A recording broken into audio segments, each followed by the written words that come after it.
Dans ce petit tutoriel, nous allons voir comment utiliser la fonctionnalité de recopie de formule de calcul. La fonctionnalité recopie de formule de calcul vous évite de devoir saisir de multiples fois des formules de cellules analogues, ce qui constitue un travail répétitif, fastidieux et parfois un peu long.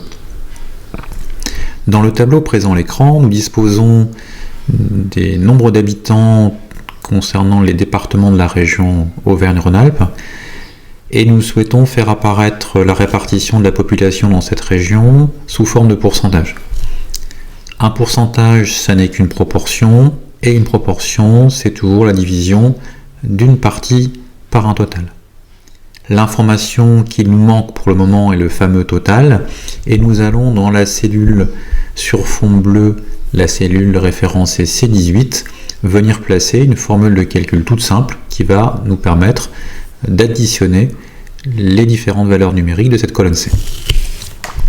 On va donc placer une formule du type égale somme, sélectionner les contenus de cellules qui nous intéressent, c'est fermer la formule avec la parenthèse de fin. Nous validons avec la touche entrée et nous avons notre total. Intéressons-nous maintenant au calcul du premier pourcentage dans la cellule qui possède un fond de couleur verte pour le département de l'Ain. Nous avons dit qu'un pourcentage c'était une proportion, ce qui revient à diviser une partie par un total. Nous allons donc dans cette cellule D6 placer la formule suivante, égale le contenu de la cellule C6, qui correspond à la partie, au nombre d'habitants pour le département de l'Ain, divisé par le total que nous venons de faire calculer par la machine dans la cellule sur fond bleu, la cellule référencée C18. Il n'y a plus qu'à valider avec la touche entrée et nous avons un résultat qui s'affiche. Il n'apparaît pas pour le moment en pourcentage, nous gérerons cet aspect-là tout à la fin de la manipulation.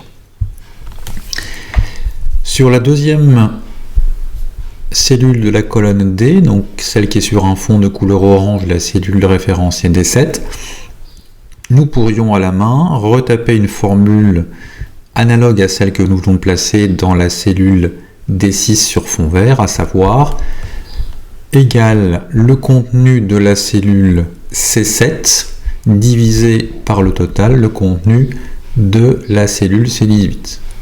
Et nous pourrions refaire la même chose sur les autres cellules de la colonne D, ce qui serait un petit peu fastidieux, un petit peu long. Lorsqu'une cellule est sélectionnée, vous disposez d'un tour un petit peu plus épais sur la cellule, et surtout vous disposez en bas à droite de la cellule d'un petit carré qui va nous permettre de faire la recopie de formules de calcul. Ce petit carré vous permet d'avoir un curseur qui change d'aspect. Vous voyez que de la flèche on passe à une petite croix lorsqu'on se situe parfaitement sur ce fameux petit carré. On va donc venir utiliser cette logique de recopie. Je me place sur le petit carré, je clique gauche sans relâcher la souris et je descends jusqu'en bas. Nous avons apparemment pour le moment un petit souci sur les résultats obtenus avec un espèce de message d'erreur qui n'est pas forcément extrêmement compréhensible dans l'immédiat. Nous allons donc voir ce qui se passe un petit peu dans la cellule D7. Et si je clique en haut à gauche, rappelez-vous quand vous cliquez dans la zone qui contient les formules, je vois apparaître la formule dans la cellule concernée. On me dit que dans cette cellule D7, le calcul que j'ai obtenu par recopie, c'est égal C7, donc la partie d'information concernant le département de l'Allier, ça c'est ce que j'aurais tapé manuellement, et je divise cette information numérique par le contenu de la cellule 19, C19, qui ne contient rien, et pour la machine, si la cellule est vide, c'est comme si elle contenait la valeur 0. Et c'est la raison pour laquelle nous avons ce message d'erreur qui nous indique que la division par 0 est impossible. On constate que par recopie, on a eu l'augmentation du numéro de la ligne de 1, puisque dans la cellule D6, j'avais égal C6 divisé par C18, et lorsque j'ai recopié d'un cran vers le bas, c'est devenu égal C7 divisé par C19. Si on allait voir ce qui se passe dans la cellule encore en dessous, la cellule D8, eh bien on continue d'augmenter de 1, c'est égal C8 divisé par C20, puis C9 divisé par C21, et ainsi de suite. Pourquoi est-ce qu'on obtient cette augmentation de 1? Eh bien lorsque vous faites une recopie vers le bas, la plupart des tableurs vont augmenter d'un cran. En l'occurrence, quand je recopie de haut en bas, j'augmente d'un cran le numéro des lignes, c'est ce qu'on appelle l'incrémentation automatique. On met en évidence, je tape la valeur 1 dans une cellule, je recopie vers le bas et j'obtiens 2, 3, 4, 5. De manière peut-être un petit peu plus étonnante, je tape le mot lundi dans une cellule, je recopie vers le bas et j'obtiens mardi, mercredi, jeudi, vendredi. On constate donc qu'avec cette recopie automatique, l'incrémentation se met en place toute seule et on augmente de 1 à chaque fois. Je vais supprimer ce qui ne nous sert plus. Voilà. Et quand je reprends le contenu que j'ai obtenu par recopie dans la fameuse cellule T7, eh bien je m'aperçois que tout n'est pas à mettre à la poubelle. Que le C6 se soit transformé en C7, eh bien ça m'intéresse.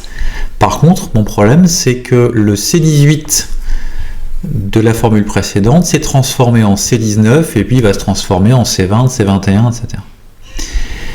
On va donc devoir expliquer maintenant à la machine que l'on souhaite bloquer son comportement automatique d'incrémentation sur une partie de la formule, et en l'occurrence, je vais expliquer dans la formule de départ que je souhaite que le 18 de la référence C18 eh bien, reste bloqué à 18, y compris lorsque je vais mettre en œuvre la recopie.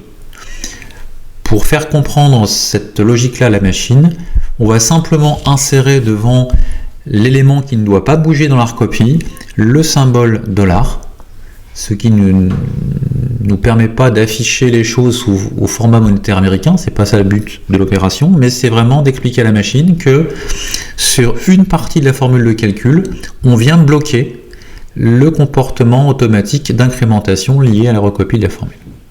Cette fois, je valide la formule, j'ai la même valeur que précédemment.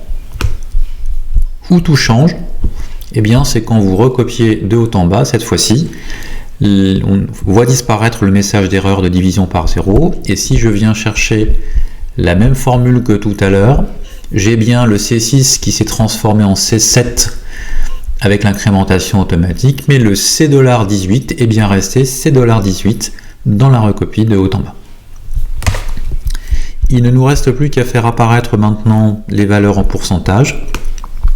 Il s'agit uniquement d'une apparence de surface qui est liée à une des caractéristiques des cellules. On va donc passer par le menu format. On va choisir ensuite cellules. Et dans la fenêtre qui va apparaître, eh bien, dans l'onglet nombre, nous allons quitter le format nombre standard pour basculer vers le format en pourcentage, et nous en profitons en même temps pour venir paramétrer le nombre de décimales que nous souhaitons obtenir. En l'occurrence ici avec une seule décimale, la précision nous suffit, et lorsque nous validons, nous avons obtenu notre fameux calcul en pourcentage pour les différents départements de la région Auvergne-Rhône-Alpes.